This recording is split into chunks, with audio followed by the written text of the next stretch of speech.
Hello there, welcome or welcome back to my channel. If you're new here, hi, my name is Samantha. And this is my channel where I talk all about books. And you're very zoomed in right now because this room is a mess. I'm currently in my brother's room because he is not using it right now. And my room is also the basement and the living room, and it doesn't have a door. So it's very loud when there are other people in the house, which obviously there are always other people in the house because here in the UK, we are in lockdown number 3. Lockdown 3, senior year as I'm calling it. It's been very difficult for me to find time to film and be able to film without a ton of noise in the background. I apologize if the background is pretty horrible. Let's just ignore that. Let's talk about some books. I have a lot of books to talk about today, and I also have class in 10 minutes. So I'm gonna film part of this now and part of this after class.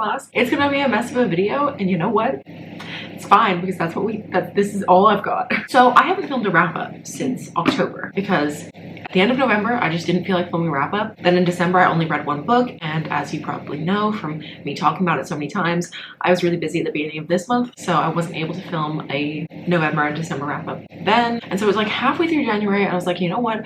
I'm just gonna combine all 3 months into one video. We're gonna call it a recent reads, and that's what this video is. So let's just talk about the books, shall we? So in November I read 5 books, in December I read 1 book, and in January I have also read 5 books at present, but we are a couple days out from the end of the month. I was about to say the end of the year. So the first book that I have to talk about is Frostbite by Richelle Mead. This is the second book in the Vampire Academy series. I was doing a reread of this series, which I started in September. If you don't know what the Vampire Academy series is about, it's basically a YA paranormal series about vampires. Obviously there are like these 2 different types of vampires, the Moroi and the Strigoi, and the Strigoi are like the evil vampires and Moroi are like good vampires, and they like work with humans, or these people called Dampiers who are half human half vampire.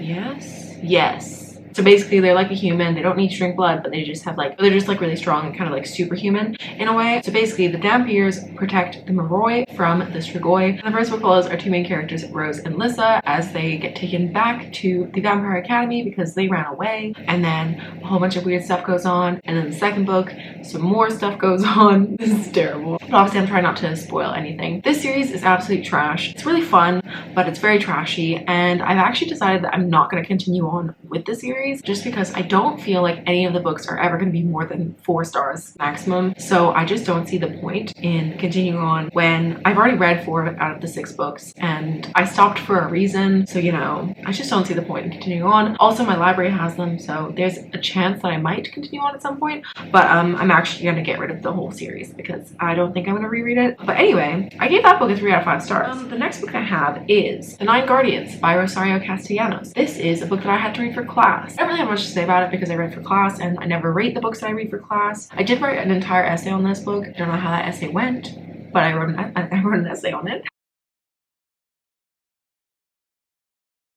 But I still don't have that much to say about this book, so I think that is an indicator of how that essay went. I hope not, but yes. The next book I have to talk about is Panic by Lauren Oliver. What a throwback. This book came out, I think, in 2014, and that is when I started my YouTube channel, in case you didn't know. I've been here forever, but yeah, I started making videos back then, and I used to just buy all of the popular books because I thought they sounded really interesting. So I bought this one back in 2014, and it was actually the oldest book on my TBR, so I finally read it, and it's no longer the oldest book on my TBR. But basically, if you don't know what this book is about, this book follows your main character Heather, I think, and basically in the town where Heather lives, every summer there's this competition called Panic, and it's a game for graduating seniors, and basically it's a bunch of like really difficult and dangerous tasks, and whoever wins this like pot of money that all of the seniors, like, they pay like $1 a day for the whole senior year, and then whoever wants to take part in Panic can, and then whoever wins this money, and obviously it's a lot of money and can pay for like going to university and stuff. Basically Heather really wants this money because she wants to escape her family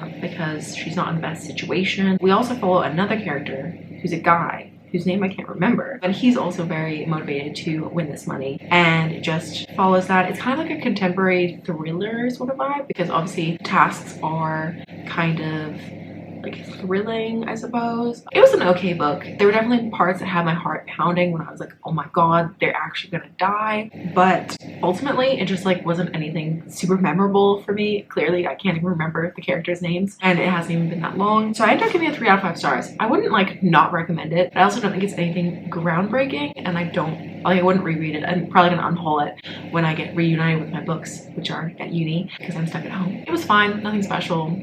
There we go. The next book that I read was a nonfiction book about climate change, which is a cause that I'm very passionate about, and I really want to like read more about climate change, even though I already know quite a bit about it and I read like articles and stuff about it. I just don't really read very many books about it, and I would like to read more so that I can talk about them more on my channel. But yes, I borrowed this audiobook from the library because I'd heard it recommended by someone, and so I just decided to get it from the library. I think it was like a 6-hour audiobook. It was really, really short, and it's just about climate change and what we can do. I specifically picked this one because I knew that there was a focus on the impact of veganism on climate change, and if you didn't know, I'm sure you do because I'm an annoying vegan who talks about it way too much, but I'm vegan. So yes, I knew that this book would talk about climate change in a way that I would appreciate, because I feel like it's very misguided to not mention the fact that the meat and dairy industry is really bad for the environment. So I don't really want to like read books that don't mention that, because I feel like it's neglecting a big problem. But with that being said, I'm also open to hearing other things about climate change, obviously, but I do tend to gravitate towards those.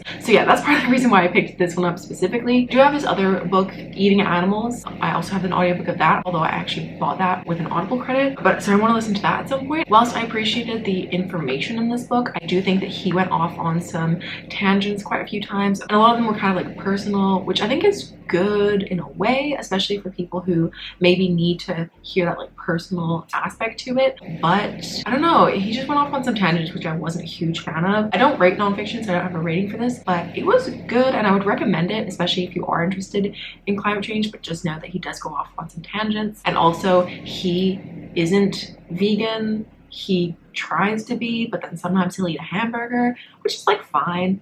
Trying is better than not trying, but yeah, it's just a bit weird. But you know, nobody's perfect. You live and you learn it. Everybody makes mistakes. Everybody has those days. Everybody knows what I'm talking about. Everybody gets that way. All right, I have to go to class now, so I'll be back in like an hour to finish off this video. It's a mess. Okay, class is finished. I made the bed. It's slightly less of a mess in here. Should I refilm this whole video? Probably. Okay, so the next 3 books I have to talk about, I read not all in the same month at all, but they're the same series, so I'm just going to talk about them all here. The first one is A Torch Against the Night, which I read in November. Then we have A Reaper at the Gates, which I started in November but finished in December. And this was the only book I read in December. And then in January, I read A Sky Beyond the Storm. And these are the 2nd, 3rd, and 4th books in the An Ember in the Ashes series. I'm sure you know, if you've been here before, that I was a co-host for the Ember Along, because I talk about it all the time. But yes, I was a co-host for a read-along of this series, which we finally finished in January. And yeah, I had a great time taking part in that, so thanks to Tbh for putting that all together and inviting me to be one of the hosts. It was a grand old time. But I gave A Torch Against the Night 4 stars, I gave A Reaper at the Gates 4.5 stars, I gave A Sky Beyond the Storm a 4 stars. But if you don't know what this series is about, this is a Ronin-inspired fantasy series following 2 characters, Laia and Elias. Laia is a scholar, and basically the scholars in this society are very much looked down upon. They are treated really badly, and a lot of them are enslaved. So the beginning of the first book, Laia's brother Darren gets taken away by the marshals, who are like the people who are like in charge and kind of like the ruling class of the society. So basically Darren gets taken away, and the only way that Laia can get him back is by joining the resistance and becoming a spy in Black Cliff Academy, which is where the marshals get trained. And while she's there, she meets Elias, who is a mask, which are basically the soldiers in this world, and he's a mask in training, but he really doesn't want to be, and so their paths cross, and it just goes on from there. I really enjoyed the series for the most part, but I will say it's not like a new favorite or anything like that. I did mention this book in my favorite books of the year video, but it's definitely like not a favorite series. I really love the characters in this series, but I think that it's kind of lacking in action. Like when I think back to books 2, 3, and 4, they all just feel kind of like journey books to me. Like there's a lot of traveling around and the characters getting separated and coming back together. I don't know, I just feel like there was a lot of build up, and that the last book was a little bit of a disappointment. I initially gave this 5 stars when I finished it, and then we had the live show discussion about it. And so if you're interested in watching any of the live shows, they're all up on Tbh's channel. I'll link the one for this one down below. So when we had that live show, I was just thinking about it and I was like, actually, like, is this a 5-star read? And I was just like, no, it's not a 5-star read. There were some things in this book which were convenient and just felt like they were not a great ending to such a strong series. Like, this series is really, really good. I know that a lot of people absolutely love this book, so I know that like that's not a super popular opinion, but I just feel like things were a little bit convenient. It wasn't as epic as I wanted it to be, and so ultimately this is just like a 4-star series for me. If I were to rank the books, I would put An Ember in the Ashes as number 1. I think I would put A Reaper at the Gates at number 2, then A Sky Beyond the Storm, and then A Torch Against the Night is my least favorite. I just found that one to be like not that interesting. But yeah, I don't know, I really like this series. It is really good. I know I'm sounding kind of negative, but like it's a 4-star series. That's a really good rating. It's just not like a new favorite series. But yeah, the characters are very lovable. There's a lot of growth with the characters, which I really love to see. So yeah, if you like a character-driven fantasy series, this is going to be the one for you. You should definitely pick it up. It's really good. Now we're moving on to books that I actually read this year. Well, I read Sky Beyond the Storm this year, but so the first book that I read this year was Matilda by Roald Dahl, which probably seems very odd, and it is very odd. But basically, on the 31st of December, I was like, let's start a book and see if I can finish it, just so I could get up to 90 books, because I read 89 books last year, and I was like, let me just finish one more so I can get to 90. And then of course I didn't finish Matilda on the 31st because I was writing essays, and that was way more important than reaching 90 books. So I ended up finishing the book in January. But basically the only reason I read this book was because a couple of years ago I was talking to someone and I said that I'd never read Matilda. I also don't remember ever watching the movie, and this girl said to me like, oh my god, you have to read Matilda. Like, no matter how old you are, you have to read it. You'll love it. And I didn't. I thought it was just okay. I don't know. It's basically about this girl who is really, really smart, and she develops powers, and I don't really know what else to say about it. That's all you really need to know. It was weird. It wasn't great. It was fine. I gave it 3 stars, and I really don't think that my life has changed by reading that book. I don't think it really was something that I was missing from my life, but it was a short book that I finished rather quickly, so you know what, that's fine. And now I can say that I've read Matilda, and we can move on, and I don't have to think about that book over again. That really makes it sound like I didn't like this book. It's not that. It's just like, it's just not very memorable to me. I'm just surprised that someone was so much like, you have to read this, because it was just not my jam, really. Anyway, moving on, the next book that I read was The Hating Game by Sally Thorne. I really thought that I had put this in my most recent 5-star predictions video, which I say most recent, it was in December of 2019, but most recent. I haven't done one since then. Anyway, I really thought I'd put that in there, and I hadn't. So I finished this book, opened my spreadsheet where I keep all of my ratings of the 5-star predictions, and was like, oh, The Hating Game isn't on here. So that was a bit of a surprise. If you don't know what The Hating Game is, it was a really popular romance book a couple years ago. And basically this book is a hate-to-love romance following 2 co-workers, Lucy and Joshua. They are like rivals in the workplace, and they've always hated each other for the longest time. But then all of a sudden they're like, oh damn, is this actually me hating you, or do I just want to rip your clothes off? And not to spoil anything, but this is a romance, so of course it was actually the latter. They don't hate each other, they want to rip each other's clothes off. And I ended up giving this book a 3.5 out of 5 stars. I started off loving this book. I was like, this is going to be a 5-star, no doubt. I was really, really enjoying it. Then as the book went on, I don't know, it just stopped working for me. I was just like, oh, I don't know how I feel about this anymore. I didn't love the characters that much. In the beginning I really liked them, but then as it went on, I was like, the humor in this book is just like not the same as mine. Like, I feel like Sally Thorne was trying to be really funny, and a lot of it was just like Lucy being such a weirdo that I was like, I don't even know. Like, I mean, I say weirdo, I'm a weirdo. I think everyone is a weirdo in their own way, but like, she was not a weirdo in my way, and so I was just like, I don't know, it just felt really, really strange to me. And I was like, I don't know how I feel about this. I also felt like there was kind of like a power imbalance in the relationship. Like, for a lot of the book, Lucy was like, so I don't know, I just feel like she let Joshua have more power over her, and I don't know, that's just something that just rubbed me the wrong way a little bit. I feel like there needs to be more balance of like power in a relationship. And like, I don't think I'm doing a good job of explaining this because it's just a hard thing to explain. I don't know, I feel like if you feel like someone is better than you or more important than you or something like that, then I don't know, I feel like you kind of feel like you are always like trying to like prove yourself. And I don't know, those were just the vibes that I got from Lucy to Joshua. I don't know. I did enjoy this book and I did enjoy the characters, but there were just a few things that I was just like, I don't know how I feel about that. I will say, I think Josh is a Capricorn. And I can't say why because it's a little bit of a spoiler, but there was just something that he was talking about and I was like,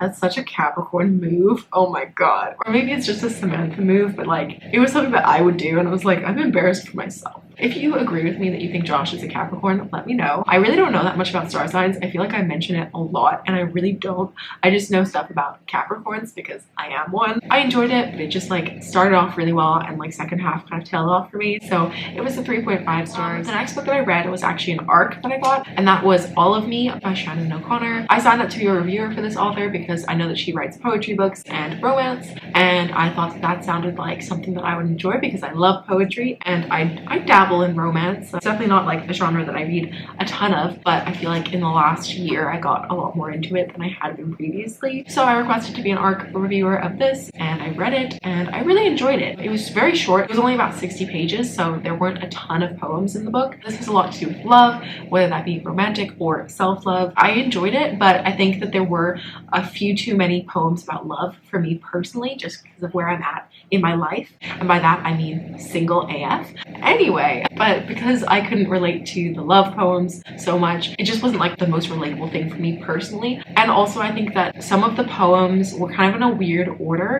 Like I felt like they needed to be reordered a little bit. But in a follow-up email from her, she did say that before the release date she had moved some poems around, so I feel like she probably would have fixed those. Poetry is really hard to review for me personally. But yeah, I enjoyed it. I gave it 3.5 out of 5 stars. I would recommend it if you like poetry books. And I'm very grateful that the author allowed me to read it ahead of publication because that's always very exciting.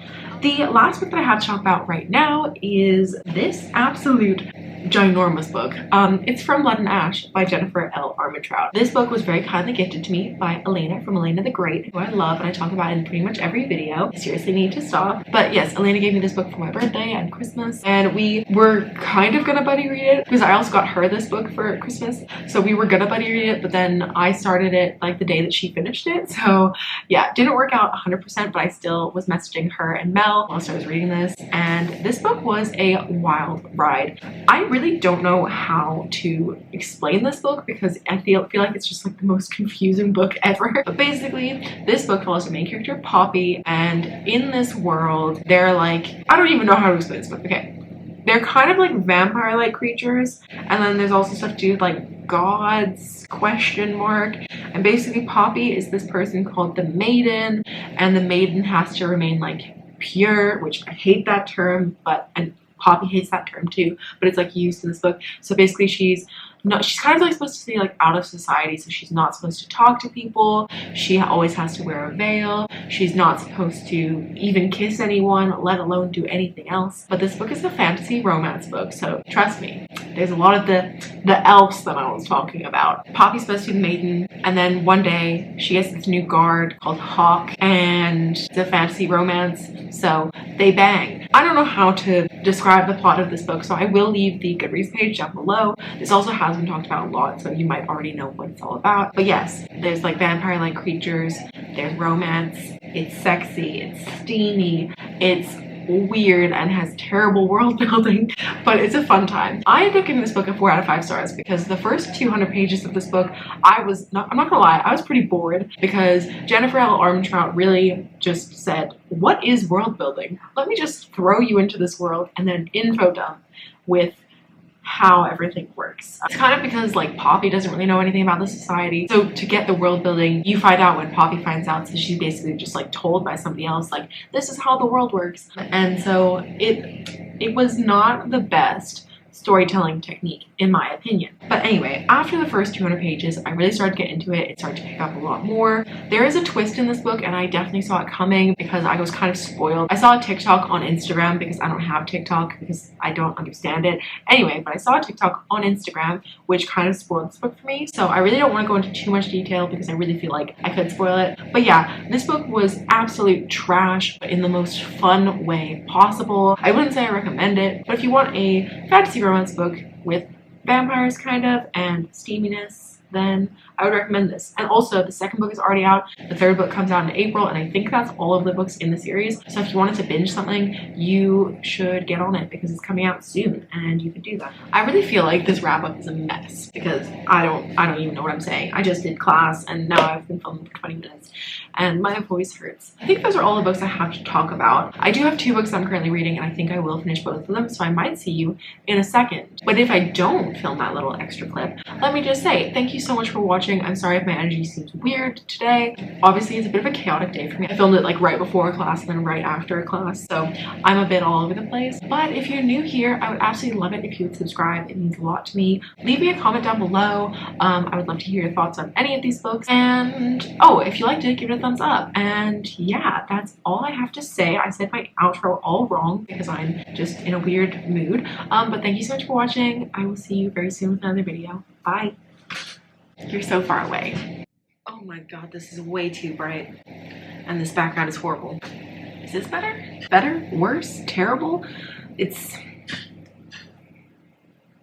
awful. I'm gonna have to zoom in on my face. No, how do I zoom in? How do I use my camera? Ah! Okay. Better, but very close on my face. No! I have had too much caffeine and too many endorphins from working out. Lucy and what's his name? Shannon O'Conner, and I forgot her name for a second. Where's the button? Oh my god, I still haven't found the button.